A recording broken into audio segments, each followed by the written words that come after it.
undur diri, kita mau sambut langsung Kak Raditya Alan.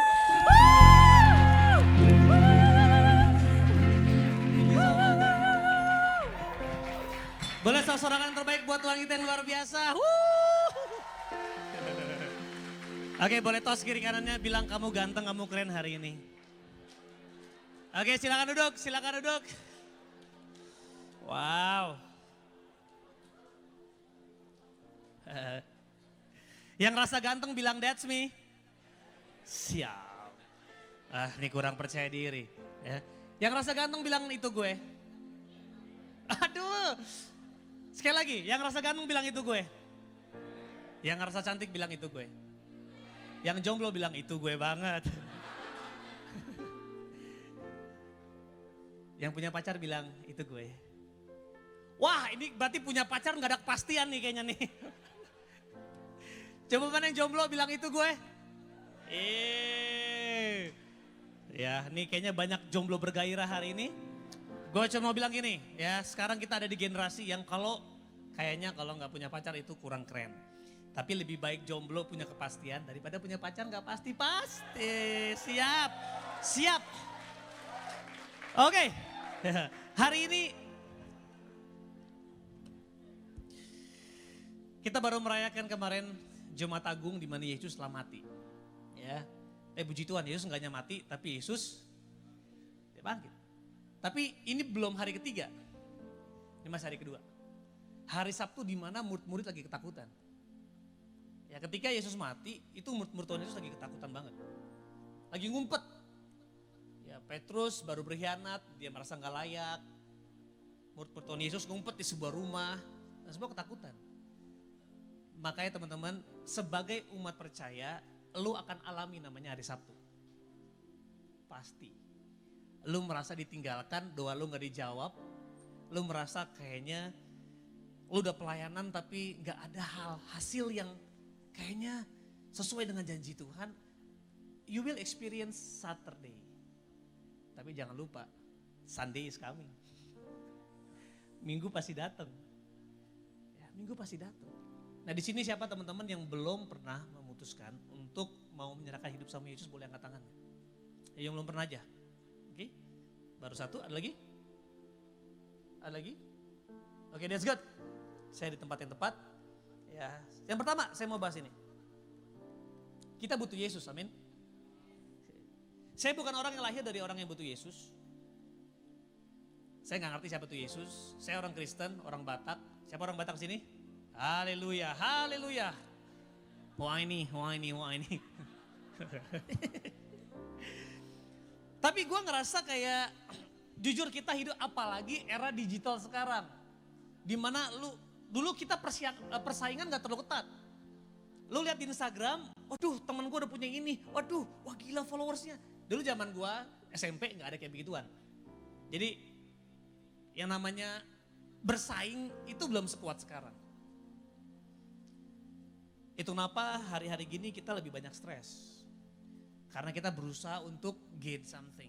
Kita berusaha untuk mendapatkan sesuatu. Ini membuat akhirnya kebutuhan kita akan Yesus jadi hilang. Teman-teman harus tahu, harus sadar, harus akui bahwa semua manusia telah berdosa. Semua bilang telah. Ya Roma 3:23 mengatakan bahwa semua manusia telah berdosa dan telah kehilangan kemuliaan Allah. Teman-teman gue suka banget deh. Alkitab itu sebuah kitab yang jujur. Gak menutup-nutupi kelemahan umatnya. Tetapi juga tidak menutupi janji Tuhan di dalamnya. Ya ketika Alkitab mengatakan Roma 3:23 dia bilang gini. Bahwa karena semua orang telah berbuat dosa dan telah kehilangan kemuliaan Allah. Jadi anak bayi baru lahir banyak orang bilang lucu, gemes. Jangan salah, setan itu, setan. Semua manusia lahir dalam dosa. Bentuknya lucu, suci, tapi ada dosa di situ. Jadi nggak ada istilahnya bayi tanpa dosa. No, semua bayi lahir dalam dosa. Kita dikandung dalam dosa. Tapi puji Tuhan bahwa kalau kita terusin Roma 3:23 ayat 24 dia bilang apa? Dan oleh kasih karunia telah dibenarkan dengan cuma-cuma supaya hidup lu gak cuma-cuma. Kita dibenarkan oleh Yesus. Supaya hidup kita gak cuma-cuma. Makanya dia lakukan secara cuma-cuma. Supaya kita gak harus bayar lagi. Tetapi supaya hidup kita bisa bernilai, berharga. Hidup kita bisa dipakai. Jujur teman-teman, dosa membuat gua pribadi, kita semua kehilangan kemuliaan. Dan kemuliaan itu glory. Glory itu artinya keren. Glory itu kayaknya memukau. Glory itu security. Nah jujur, dosa mungkin yang kita tahu cuman berzina, membunuh, mencuri, dan sebagainya. Tetapi kita lupa satu hal yang membuat buah dari dosa adalah kita ngerasa gak secure. Karena without glory is without security. Makanya ketika Adam jatuh dalam dosa, yang dia lakukan tidak langsung melakukan perzinahan, langsung mencuri, tapi langsung apa? Menutupi ketelanjangannya.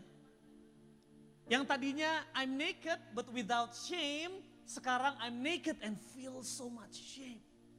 Saya telanjang dan saya harus tutup. Dan tutupinnya pakai daun. Itu fashion pertama di bumi. Pakai daun. Kalau kita tutupin pakai daun, ada matahari panas, itu daun akan mengering. Makanya buah dari dosa yang sampai hari ini, memang semua kuasa dosa telah dilucuti. Amin. Kuasanya udah gak ada lagi. Tetapi behaviornya, way of thinkingnya masih ada. Karena yang Tuhan tebus, ya, yang telah diselamatkan secara sempurna itu kita punya roh. Tapi jiwa kita itu progresif. Dan nanti ketika Yesus hadir kita akan pakai tubuh baru. Nah jiwa itu bicara tentang pikiran, makanya Adam nutup diri, dia bilang I'm not secure, harus pakai daun ini. Nah daun ini teman-teman yang namanya pacaran, uang, teman-teman gaul, prestasi, pelayanan, termasuk pelayanan jadi security. Ketika segala sesuatu selain Tuhan jadi security kita, itu akan mengikat kita. Makanya pelayanan kecewa ketika gak diakui. Itu bukan pelayanan, itu pengakuan namanya. Kalau kita murni pelayanan, kita bukan pelayanan untuk sesuatu, tetapi kita melayani karena sesuatu. Nah ini teman-teman, jujur, what is your security? Yang pertama boleh dilihat di gambar, apakah kekayaan? Oke, yang ini kekuasaan. Ya tentunya jika kekuasaan bisa menciptakan kebahagiaan, J. Vargas, presiden Brazil, mungkin tidak akan menembakkan peluru dengan pistol ke arah. Kalau memang kekuasaan bisa memuaskan kita, gak mungkin dia bunuh diri. Next. Kalau memang ketenaran membuat kita bisa bahagia dan penuh, merasa secure, tentunya Michael Jackson gak akan minum obat tidur hingga overdosis. Kurt Cobain gak mungkin bunuh diri. Kalau memang, next slide, kecantikan membuat kita bahagia, maka dia bilang kecantikan sia-sia, kepolekan menipu, maka cari yang jelek.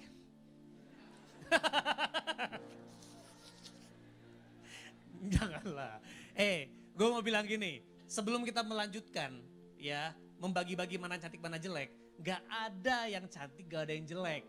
Semuanya diciptakan fearfully and wonderfully made. Ya, gue yakin semuanya gara-gara Adam. Jadi yang gak mirip sama Adam dibilang jelek. Karena sumbernya dari situ nih awalnya. Jadi gak ada cantik, gak ada jelek.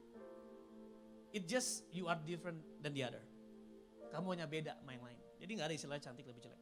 Kalau kecantikan bisa membuat bahagia Marilyn Monroe, tidak akan meminum alkohol dan obat depresi hingga mati overdosis. So, kalau muka lu banyak telalat, easy. Tenang. Ada pengkor kiri, pengkor kanan, mata kecil sebelah, hidung gede sebelah, kuping kecil sebelah. Ya. It's okay, santai. Jangan berusaha rubah itu. Ya dandan boleh. It's okay untuk mempercantik, tapi goalnya bukan supaya secure. Kalau memang kecantikan, kegantengan bisa membuat kita secure, itu artis-artis Korea nggak mungkin mati bunuh diri. Kenapa dia mati bunuh diri? Karena operasi plastik. Masalahnya cetakannya sama. Makanya mukanya mirip-mirip semua. Tapi kenapa? Gue lihat satu di Google, mereka salah satu yang paling banyak bunuh diri. Dan mereka tulis, dia bilang saya stres. Karena sementara semua orang menerima saya nggak bisa menerima diri saya sendiri. Dia mati. Jadi security nggak datang dari kecantikan. Yang terakhir, kalau memang kekayaan bisa membuat seseorang bahagia, tentunya Adolf Merkel, orang terkaya di Jerman, tidak akan menabrakkan tubuhnya ke perlintasan kereta api. Itu di Jerman. Kalau di Indonesia nggak perlu, ditabrak sendiri sama kereta api. Aduh, I love you Indonesia. Next. Nah ini kisah saya. Ya ini lagi ngerije sambil pegang rokok. Dan jujur yang saya kejar ini adalah pencapaian yang saya kejar itu termasuk prestasi saya pernah kejar ketenaran, saya pernah kejar, makanya saya jadi bandar narkoba. Dan karena saya pengen narkoba saya bagi-bagi sama orang lain. Saya seneng bikin orang happy. Nah mungkin itu kenapa Tuhan panggil gue, mungkin. Cuman dulu salah bagi, ya kan narkoba dibaginya. Nah akhirnya gue ya di drop out dari sekolah, di drop out dari kampus, masuk penjara, ini dan itu. Gue gak dapat apa-apa. Ya, dan semuanya sirna gitu aja. Makanya teman-teman kalau kita coba buka Mazmur 127. Gue gak tahu apa yang menjadi security lu hari ini.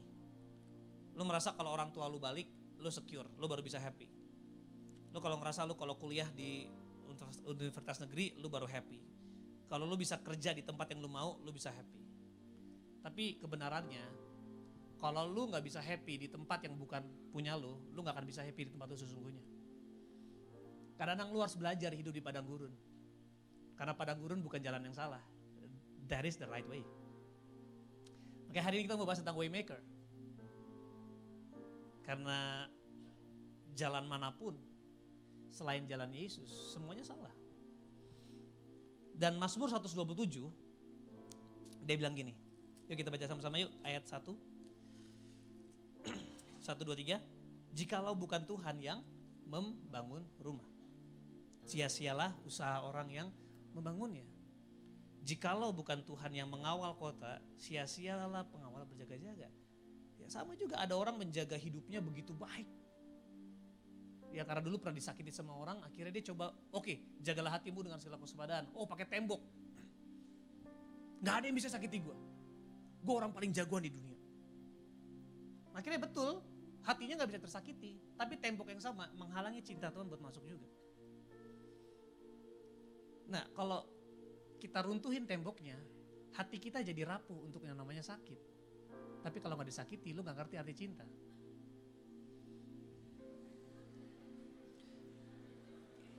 Jadi kalau kita bilang bahwa God is the God of love, itu kenapa dia mati di kayu salib?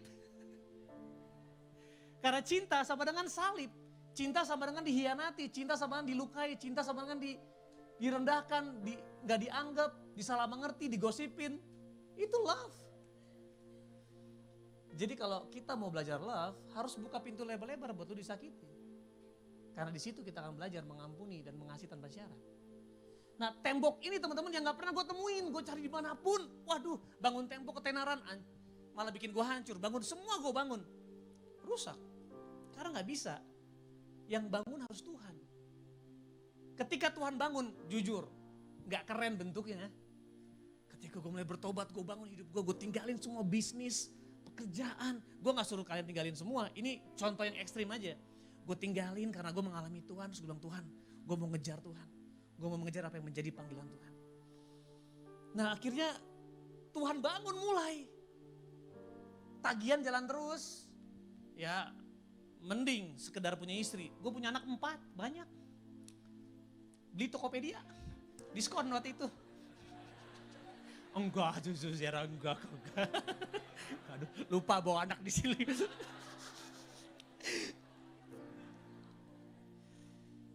selalu ini pertanyaannya, apa yang kita butuhkan?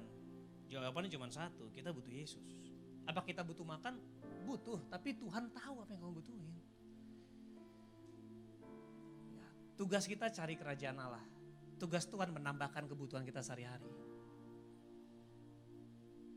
Dan gue benar-benar ngalamin yang namanya ketika gue benar-benar cari Yesus sesungguh-sungguhnya, sebenar-benarnya, gak setengah-setengah. Yang bikin kita bingung cuma satu, gak ikut Yesus, udah pasti bingung.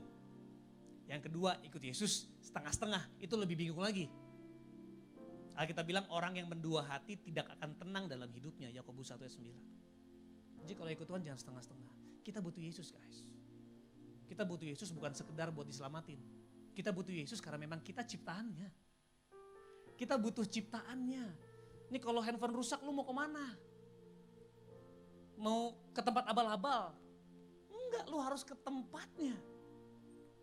Tempat itu yang paling sempurna untuk bisa memulihkan kita dan mengembalikan fungsi. Ini dia. Tuhan datang bukan sekedar menebus kita dari dosa, tapi mengembalikan fungsi kita untuk menjadi anak-anak terang. Tapi muncul sebuah pertanyaan. Apakah kita layak? Banyak dari kita hari ini mungkin hadir bukan sebagai ucapan syukur, tapi sebagai bentuk penebusan dosa. Kayak gue datang karena gue baru jatuh kemarin. Gue mau nebus dosa gue datang sama Yesus. No, gak bisa.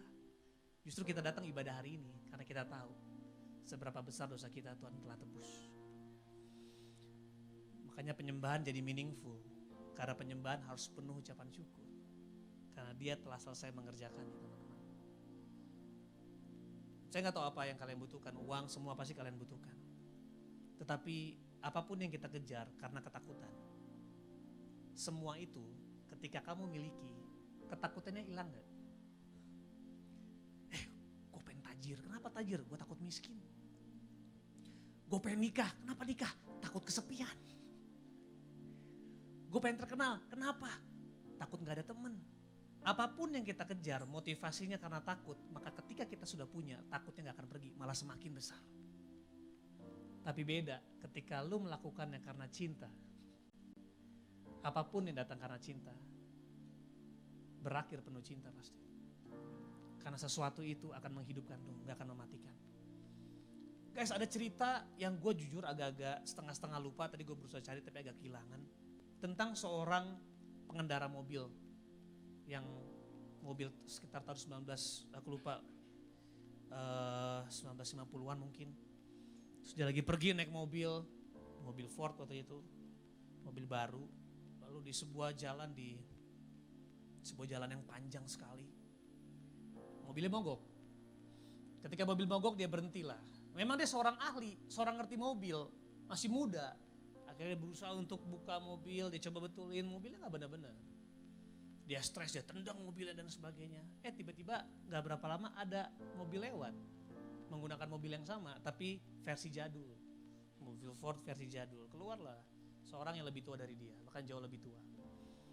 Dia turun, dia bilang, anak muda, boleh saya, kenapa mobilnya? Iya bla bla bla, ini rusak dan sebagainya.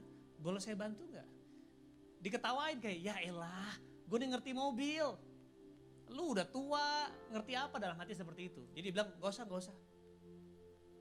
Dia masih bersikeras untuk membetulkan, lalu si orang tua ini diam aja. Sampai satu waktu, boleh nggak? Kasih saya waktu, nggak lebih dari 1 menit. Ya udahlah, silakan. Orang tua ini langsung buka, cuma kutak-katik sedikit aja. Oke, boleh coba. Coba, mobilnya nyala. Vroom. Lalu dia tanya, kamu siapa? Kenalan, dia bilang nama saya Henry Ford.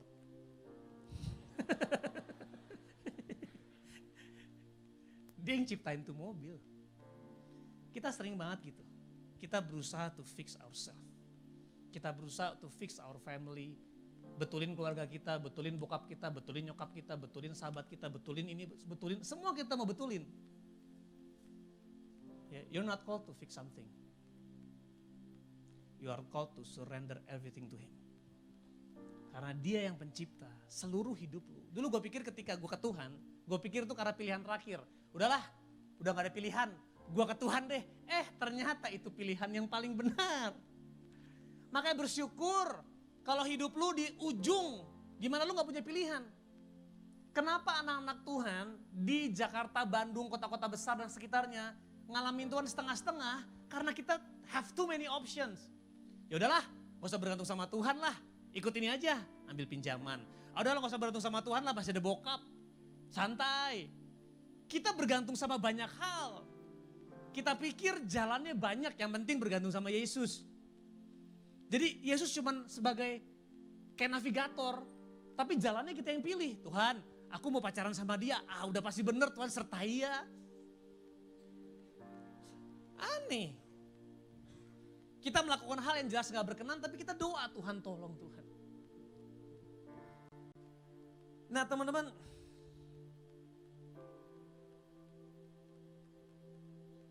Dia pencipta kita.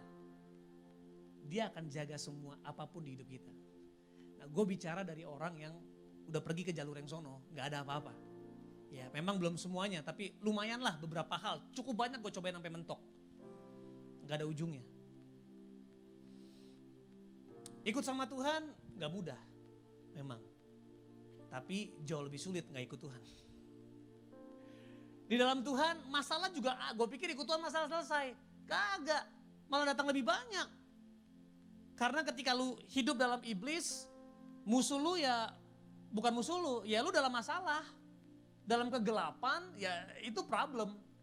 Tapi ketika kita ikut Tuhan, nambah masalah gak hilang, nambah masalah baru, lu jadi musuhnya iblis. Tetapi di sini ini yang menarik. Ketika kita ikut Tuhan, ternyata Dia kembalikan kita punya fungsi untuk menjadi jawaban bagi dunia. Menjadi terang dunia. Kalau lu terang dunia berarti masalah dunia, masalah lu. Kita bertanggung jawab untuk menggunakan apa yang kita punya untuk menjadi terang. He is the way. Dia jalannya. Ketika kita punya masalah, kita sering berpikir bahwa Tuhan itu seperti kayak kita lagi terowongan. Terus Tuhan nunggu di sana, di ujung terowongan. Dalam kegelapan kita lihat, di situ ada terang. Tenang, kita berjalan. Nanti ketika ada di sana Tuhan akan kasih reward. Itu betul juga. Tapi dalam pengalaman dan menurut Alkitab juga mengatakan bahwa He is not the light at the end of the tunnel. Dia bukan sekedar terang yang ada di ujung terowongan. Dia adalah terang di dalam terowongan. Dia yang senantiasa berjalan sama kita. Guys, kita butuh Dia. Dosa membuat kita hancur. Dosa membuat kita gak secure. Sadari, hari ini kita gak secure mungkin. Jalannya cuma satu. Yesus, gak ada yang lain. Sia-sia kalau kita membangun, bukan Tuhan yang membangunnya. Nah, puji Tuhan, Yesus mati buat kita. Sedosa apapun kita, ini pertanyaan yang kedua. Apa kita layak datang sama Yesus dengan keadaan yang masih berdosa, keadaan yang masih tadi gak secure, punya ketakutan, masih punya banyak opsi. Tapi hari ini teman-teman coba kita buka Roma 5 ayat 8. Kita baca sama-sama ya. Roma 5 ayat 8. 1, 2, 3. Akan tetapi Allah menunjukkan kasih-Nya kepada kita oleh karena Kristus telah mati untuk kita ketika kita masih berdosa. Ini dahsyatnya kasih Yesus. Kasih Yesus itu disediakan bagi kita bahkan ketika kita masih berdosa. Dia gak tunggu bener, gak tunggu apal ayat, gak tunggu datang ke gereja. No. Dia mati ketika kita masih belum mengerti apa itu arti kematian Kristus. Dia mati tanpa sebuah jaminan kita akan balik sama Dia. Buktinya hari ini kita masih mencang-mencong. Hari ini kita masih gak setia. Tapi kenapa kita belum balik? Karena Dia masih kasih kesempatan. Dan kasih-Nya bukan seperti kayak perjanjian. Oke, gue kasih lu ya, tapi ingat lu harus setia. Kalau enggak, gue gak mau kasih lu. No. Dia kasih kita tanpa syarat. Dia yang tebus kita, bahkan Dia mati buat kita ketika kita masih berdosa. Teman-teman ingat kisahnya Petrus? Ini pertanyaan yang sering kita Tanyakan apa gue layak. Gue udah pelayanan, gue jatuh lagi, apa gue layak. Men, ketika lu masih menyembah iblis aja, ketika kita masih hidup buat iblis, dia mati buat kita. Apalagi sekarang ketika kita hidup buat dia dan masih jatuh bangun. Gak ada satupun yang gak layak teman-teman. Dia udah buktiin, in your worst stage, I died for you. Dalam keadaan terburuk, coba lebih buruk mana? Ikut Tuhan, terus progres, aduh jatuh bangun, kurang pengetahuan, atau fully gak ada Tuhan sama sekali. Life is a process. Saya pun pernah mengalami. Sampai hari ini pun saya masih jatuh bangun. Tentu gak jatuh bangun di area-area yang waktu itu lagi, tapi banyak hal yang saya harus bangun. Tetapi teman-teman layak. Sorry, saya ganti. Teman-teman dilayakan. Gak ada yang layak, kita dilayakin. Petrus mengkhianati berapa kali? 3 kali menyangkal. Petrus menyangkal. Dia bilang, enggak, saya enggak kenal. Saya enggak tahu dia siapa. Dia menyangkal 3 kali teman-teman. Ini perbuatan yang sangat, bahkan firman Tuhan tulis, kalau kamu menyangkal aku di depan umat manusia. Lihat gak ayatnya waktu itu?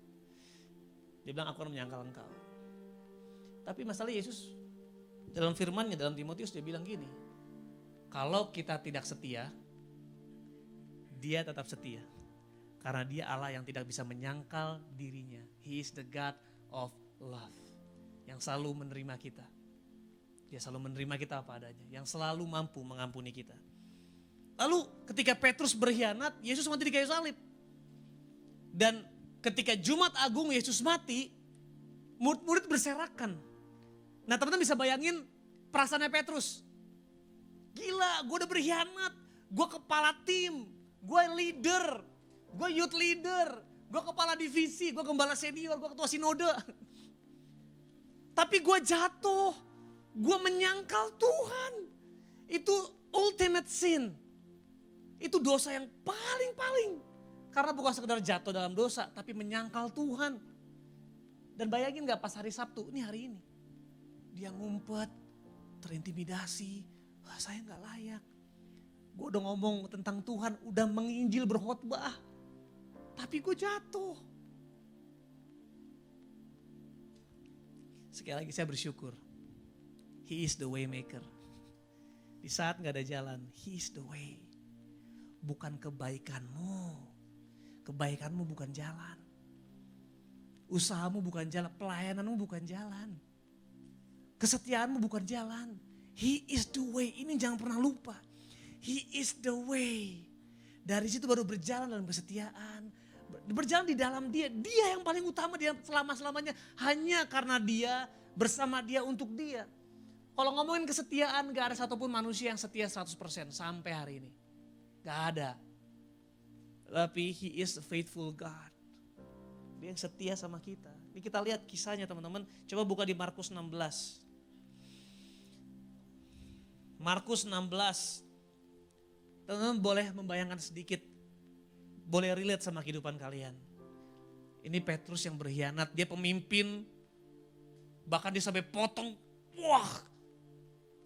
Kupingnya prajurit. Wah kayaknya kelihatannya. Ini orang radikal. Tiba-tiba bertanya sama anak kecil. Kamu ya? Kamu berarti Yesus ya? Oh bukan. Lihat buktinya tuh Instagramku. Kamu gak follow Yesus kok. Mana instastoryku coba cek archiveku gak ada Yesus. Dia nyangkal Yesus. Tapi lihat ketika Yesus bangkit. Ketemu sama Maria. Kita buka di Markus 16. Coba ayat yang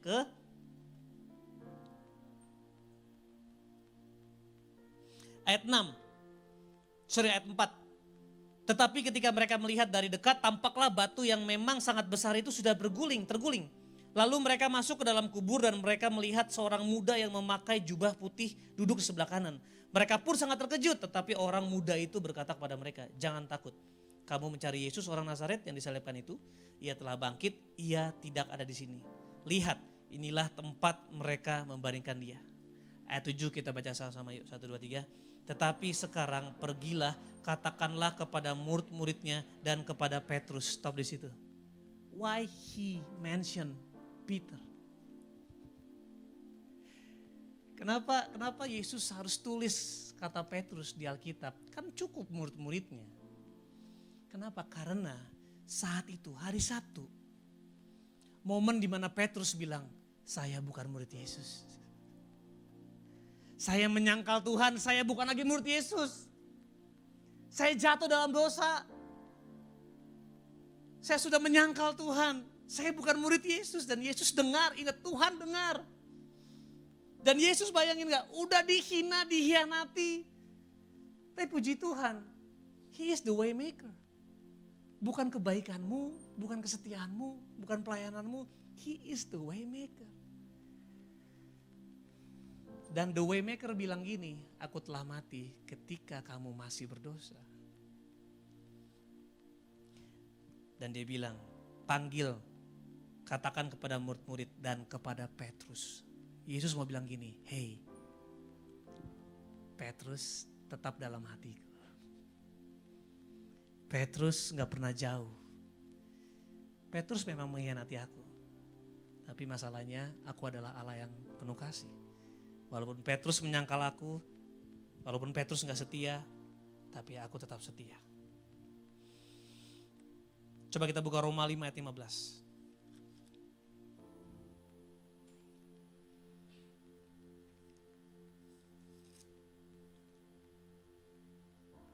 Roma 5 ayat 15.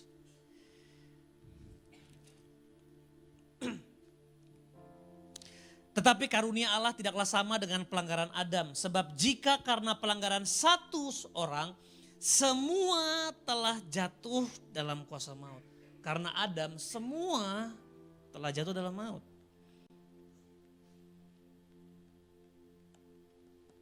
Tapi dia bilang gini. Sebab jika karena pelanggaran, ayat berapa sih? Ayat 15. Sebab jika karena pelanggaran satu orang, semua orang telah jatuh di dalam kuasa maut. Dia bilang apa? Jauh lebih besar lagi kasih karunia Allah dan karunianya yang dilimpahkannya atas semua orang karena satu. Guys, gini. Dosa satu dunia jauh lebih kecil dari kasih satu pribadi, yaitu Yesus. Satu perbuatan Yesus mengalahkan dosa seluruh dunia, apalagi cuman dosa lo. Jangan pernah merasa tidak layak. Memang betul kamu gak layak, saya juga gak layak. Tapi He is the way maker. Puji Tuhan, who He is? God of love, Jesus. Apapun dosa kalian, apapun pelanggaran kalian, kalau kalian sudah menyangkal Tuhan, jalannya bukan kekudusanmu, kehebatanmu, kesetiaanmu, ketekunanmu, no. Itu semua penting. Tetapi He is the way maker. Kasihnya lebih besar daripada dosa seluruh dunia digabung jadi satu. Saya punya teman baru putus. Ketika dia putus, dia cek Instagramnya. Kok Instagram gue berubah ya? Tiba-tiba mantannya hapusin semua foto-foto dia sama doi. Yang punya pengalaman katakan that's me. Tiba-tiba dia cek, oh gila, foto-foto gue gak ada men. Foto-foto gue dihapus. Ya kan udah mantan. Lu udah bikin salah kek, gak bikin salah. Pokoknya kalau udah putus sudah selesai hubungan. Dan saya melihat ya lucu juga ya. Ya kan. Udah bagus-bagus, apalagi dia udah bagus-bagus atur-atur fit kan. Wih atur-atur Instagram fitnya. Dihapus berantakan semua langsung. Berantakan. Tapi ini yang menarik teman-teman. Ketika hari Sabtu ya, lewat ke hari Minggu besok. Yesus bangkit, dia datang ke murid-muridnya. Murid-murid lagi ngapain? Ketakutan. Apalagi Petrus. Udah gak layak menurut kacamata dunia. Lu dosa banget lu murid Yesus yang paling pemimpin, lu mengkhianati Tuhan. Lagi ngumpet. Tiba-tiba Yesus masuk menembus. Untung dia gak bilang, halo Bokir, Susana itu mah ya. Kenapa murid-murid takut? Ya, Yesus menembus seperti hantu. Puji Tuhan, ketika Yesus bilang, peace be with you. Dia masih takut. Hey, ini aku. Terus ngapain dia? Dia pegang tangannya. Ada apa? Lubang.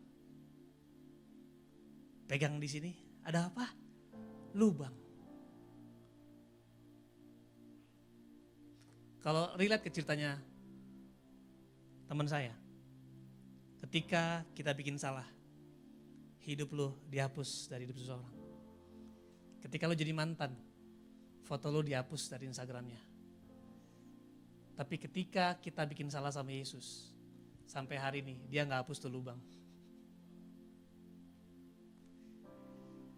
Artinya semua kesalahan lo memang dihapuskan. Dosa konsekuensinya, bukan konsekuensi, dihapuskan konsekuensi maut. Dihapuskan dosanya, pelanggaran, bahkan Tuhan gak ingat-ingat lagi. Tapi tangannya berlubang, dia gak tutup. Artinya kalau kita cek Instagram Yesus, semua kesalahan lu masih ada di situ. Makanya dosa Daud tetap ada di sini. Buat kasih tahu gini, you are broken, you're not perfect, but you are perfectly loved. Kamu hancur, kamu rusak, kamu gak sempurna, tapi kamu dicintai secara sempurna. Itu kenapa teman-teman foto-fotomu di Instagram Yesus, saya yakin kalau di Instagram, dia lihat fotomu jatuh, berkhianat, dan sebagainya. Tapi dia tetap taruh. That's what makes love beautiful. Itu yang bikin cintanya Tuhan. Itu sempurna banget. Your mistakes won't make him leave you, nor forget you. Kesalahanmu gak akan buat Yesus melupakan kamu atau meninggalkan kamu. Gak ada yang bisa buat Yesus semakin cinta sama kamu hanya karena kesetiaanmu. Dan gak ada yang bikin Yesus jadi gak cinta sama kamu atau berkurang cintanya hanya karena kamu gak taat. You are not perfect, but you are perfectly loved. So teman-teman, your story, kisahmu di masa lalu, itu yang indah. Bukan kisahnya yang indah, tetapi bagaimana Yesus bisa memakai itu untuk kemuliaannya, itu yang indah teman-teman. Sementara kita lupain masa lalu kita, tapi Yesus mengingatnya. Dan dia mengatakan, you are totally forgiven. Makanya teman-teman, kamu gak bisa mengampuni dengan melupakan. Caranya mengampuni sederhana, ikutin Yesus, mengingat-ingat. Dan bilang, saya tahu persis apa yang kamu lakukan. Tapi aku telah mengampuni kamu. Terakhir teman-teman, ini yang gak kalah keren. Kamu gak hanya ditebus, tetapi kamu dijadikan rumah tempat dia tinggal. Men, coba hari ini lu undang Pak Presiden. Pak tinggal yuk Pak, datang ke rumah. Terus rumah lu gak bersih-bersih. Lu gak beres-beres, gak mungkin kan? Kalau sekedar pemimpin youth gak apa-apa lah ya, gak bersih-bersih ya. Ini presiden datang. Pasti lu beres-beres, bersih-bersih. Kalau perlu bilang, bro boleh gak gue pakai rumah lu, pura-pura jadi rumah gue. Ya kan? Lu pasti sediakan rumah terbaik untuk orang penting. Lu bersihin, lu cat. Dulu pernah ada menteri perhubungan datang ke gereja kami. Lebay, yang tadi asyar cuma 3 jadi 5, 7, sampai ke bawah-bawah, sampai ke tempat-tempat sana. Buset. Radius berapa ratus meter udah ada siap. Oh ya siap Pak. Kalau nggak ada biasa-biasa aja. Tapi ketika orang penting datang rumah jadi bersih, jadi sehat. Ini yang menarik. Yesus mati buat kita ketika kita masih berdosa. Ketika rumah lu masih kotor, Yesus tinggal di situ. Dia mau tinggal di situ, men. Ini lebih keren. Kolose 2 ayat 9. Di keadaan kita yang hari ini, teman harus sadar, Yesus gak jauh di sana. Dia tinggal dalam kita. Ini yang indah dari Jumat Agung dan kebangkitannya besok. Waktu dia mati, kita turut mati bersama dengan dia, bersama dengan dosa-dosa. Karena dia gak sekedar mati untuk kita, dia mati sebagai kita. Yesus menjadi dosa supaya kita yang berdosa dibenarkan. Kita mati Yesus mati sebagai kita supaya kita bisa bangkit sebagai anak-anak Allah. Statusnya berubah instantly, berubah teman-teman. Gak hanya itu aja, pas dia bangkit dia bilang aku gak akan tinggalkan kamu seorang diri. Aku akan berikan apa? Roh Kudus buat tinggal dalam kamu. Yang kita baca Kolose 2 ayat 9. Sebab dalam dialah berdiam secara jasmani apa? Seluruh kepenuhan Allah. Kepenuhan kealahan.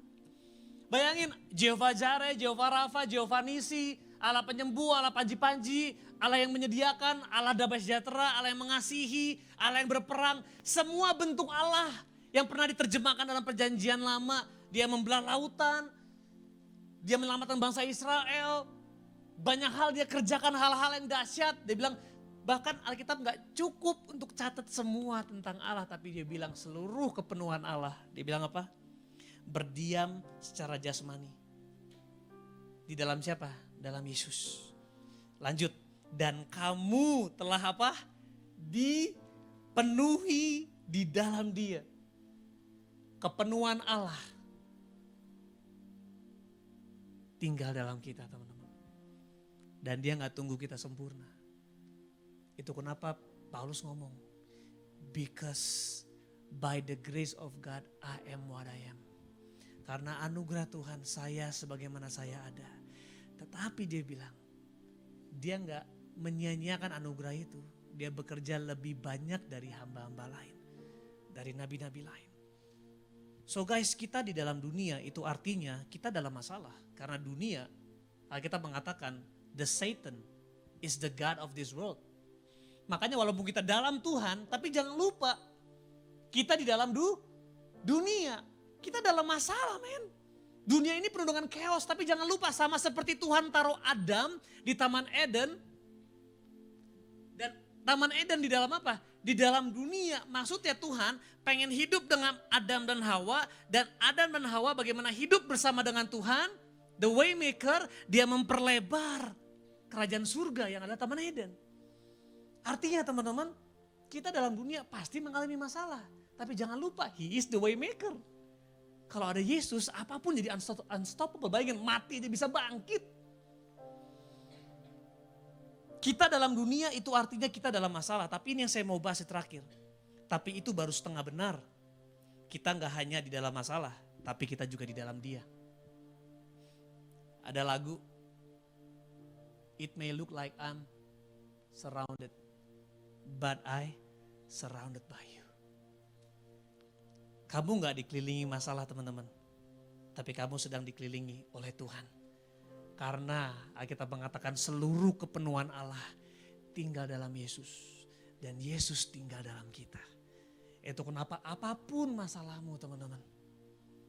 Ada gak di slide? Kalau salah saya ada kesaksian tentang anak saya. Mudah-mudahan saya gak lupa. Gak ada ya? Ada ya? Oke, ya ini anak saya lahir dalam keadaan orang bilang cacat. Kelainan kromosom. Dan lucunya lagi buat seseorang yang saya pikir, wah Tuhan aku udah melayani Tuhan 10 tahun. Pasti gini-gini gak kejadian. Malah kejadian. Lahir dengan kelainan pertama di dunia. Tuhan gak layak Tuhan.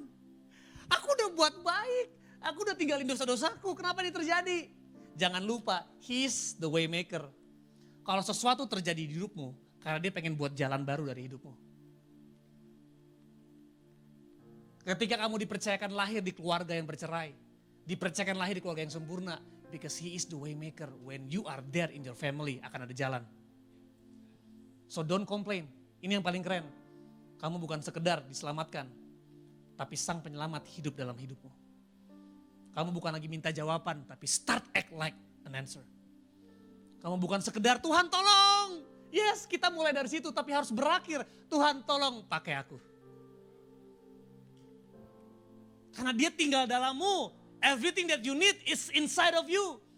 Kamulah jawaban buat keluargamu. Jangan komplain tentang mereka. Itu kenapa kamu lahir di keluargamu. Karena cuma kamu yang paling tepat bisa merubah keluargamu. You are the answer yang datang dari surga. Your family is not your home. Heaven is your home. Your family is your first mission. Keluargamu bukan rumahmu, rumahmu di sana. Kamu ditaruh di dalam sebuah keluarga supaya keluargamu bisa kamu rubah menjadi rumah. Seperti Bapa di surga. On earth as it is in heaven. You are the answer. Ini yang paling menarik teman-teman.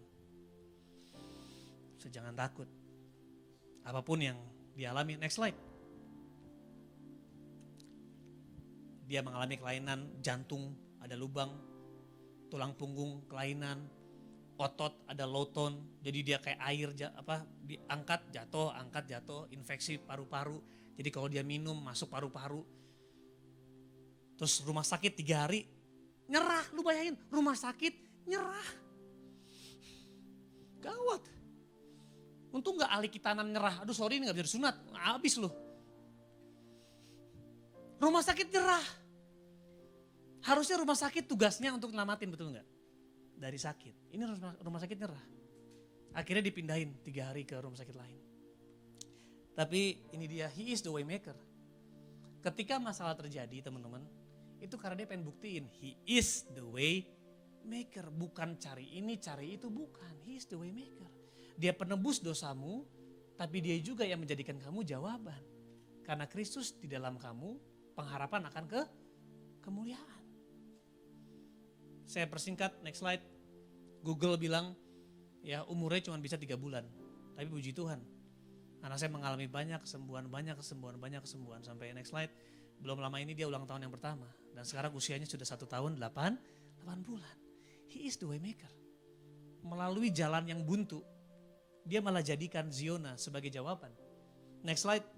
Dan bahkan melalui beberapa ada orang-orang yang wawancara Joanna, istri saya dan kami. Lalu kami bisa bersaksi sama orang-orang. Bahwa bagi kami, Ziona bukanlah anak yang lahir dengan penyakit langka. Tapi dia lahir sebagai berkat yang langka. Gak hanya itu aja, terakhir melalui Ziona hari ini istri saya dipercayakan menjadi duta besar penyakit langka Indonesia. Karena Ziona. Dan 6-7 bulan lalu kami diundang ke staf presiden, ke kantor staf presiden di Jalan Merdeka Selatan. Kami duduk di sebuah kantor dan dia benar-benar nanya. Staf Pak Jokowi bilang, Mas Radit, Mbak Joanna, kira-kira Indonesia bisa lakukan apa buat anak-anak cacat di Indonesia? Nanya sama siapa? Saya, Joanna, yang di drop out di kampus. I lost my way to be a doctor, but he never loses his way. Lu boleh gagal mimpi lu boleh gagal dalam hubungan, tapi harus sadar, lu boleh kehilangan, aku mau kuliah di sini, aduh jadi di sini. Lu pikir masa depan lu ada di kuliah lu? Nggak ada. Masa depanmu bukan ada di pekerjaanmu, di hubunganmu, masa depanmu ada di Tuhan karena He is the way maker. When you found by Him and when you find yourself in Him, ketika lu menemukan Dia, dimanapun lu ada, lu akan jadi jawaban. Dan puji Tuhan teman-teman, Ziona mungkin jalan buntumu hari ini. Aku gak tahu, mungkin Ziona relate dengan keadaanmu, gak ada uang, keluarga yang berantakan, kuliah lagi berantakan, semua lagi berantakan, hubungan berantakan. Ingat, He is the way maker. Kenapa kamu diizinkan mengalami masalah? Karena Dia lagi ingin bikin jalan baru melalui kamu. Kalau He is the way maker, artinya apapun yang kamu buat, orang akan lihat jalan di situ. So jangan bersungut-sungut, bersuka cita. Besok Yesus bangkit. Yesus sudah bangkit, amin. Besok adalah perayaannya di mana Yesus bangkit. Jadi jangan takut. Jangan takut kalau Tuhan bisa pakai gua yang udah gagal. Kalian juga bisa dipakai. Ganti doanya, jangan bless me. Use me. Datang sama Tuhan. Gak ada dosa yang terlalu buruk untuk Tuhan bisa mati buat kamu. Karena Dia sudah mati. Dan sampai kapanpun Dia bilang, Yesus mati sekali seumur hidup untuk menebus dosamu. Ini waktunya, jangan hidup dalam dosa lagi. Karena dosa mematikan kamu punya mimpi. Dosa gak akan mematikan Yesus. Dosa mematikan dirimu. Mematikan potensi, mematikan karunia gak bisa mati. Mematikan potensi, mematikan setiap gambaranmu tentang masa depan Tuhan dalam hidupmu. Itu jadi blur. Tapi percayalah bahwa Tuhan sanggup mengangkat. Amin. Because why? He is the way maker. Yuk kita berdoa yuk. Bapak terima kasih, aku bersyukur Tuhan apapun yang kami alami hari ini. Kami cuma sadar satu hal, bahwa Tuhan satu-satunya jalan di mana kami akan mendapatkan security kami. Kami akan tenang masa depan kami apapun semua karya Yesus. Apakah kami layak? Kami sudah tahu jawabannya bahwa kami memang gak layak. Tetapi kasih-Mu melayakkan kami. Bukan hanya melayakkan untuk menerima keselamatan-Mu, menerima keselamatan kami, menerima penebusan, menerima pengampunan dosa. Tetapi kasih yang sama melayakkan kami untuk hidup seperti Engkau. Untuk menjadi terang dunia, untuk menjadi jawaban bagi dunia ini. Bahkan Yesus mengatakan, you are the light of the world. Sejak kami masih kecil, sejak kami masih bayi, Tuhan sudah bilang you are the light of the world. Sebelum lulus SD, sebelum lulus SMP, sebelum lulus SMA, sebelum bisa dapat prestasi, sebelum bahkan bisa membaca Alkitab, Tuhan sudah bilang, you are the light of the world. So Bapak terima kasih buat salib-Mu. The gospel is the power unto salvation. Kuasa yang menyelamatkan bukan hanya membawa kami ke surga, tapi menguatkan kami, menjadikan kami pintu gerbang buat surga hadir ke dunia ini. Terima kasih Tuhan Yesus. Terima kasih buat kebaikan-Mu, buat kasih-Mu. Mulai hari ini kami mau terus belajar mengenal Tuhan. Dan mengatakan kepada Tuhan, Tuhan pakai kami. Dengan apapun yang kami punya, kelemahan kami, apapun yang kami masih rasakan, pergumulan kami, tapi pakai kami hari ini dengan kelemahan kami. Apapun keterbatasan kami, tapi pakai kami. You are the way maker. Kami gak akan cari jalan lain. Because you are the way, the truth and the life. Engkaulah jalan kebenaran dan hidup. Tuntun kami Tuhan, kami siap. Kami siap untuk diangkat, siap dimuliakan. Tapi semuanya untuk kemuliaan nama-Mu. Terima kasih Bapa, terima kasih Yesus. Di dalam nama Yesus semua yang percaya sama-sama kita katakan. Amin. God bless you guys. Tepuk tangan buat Tuhan kita yang dahsyat. Yes.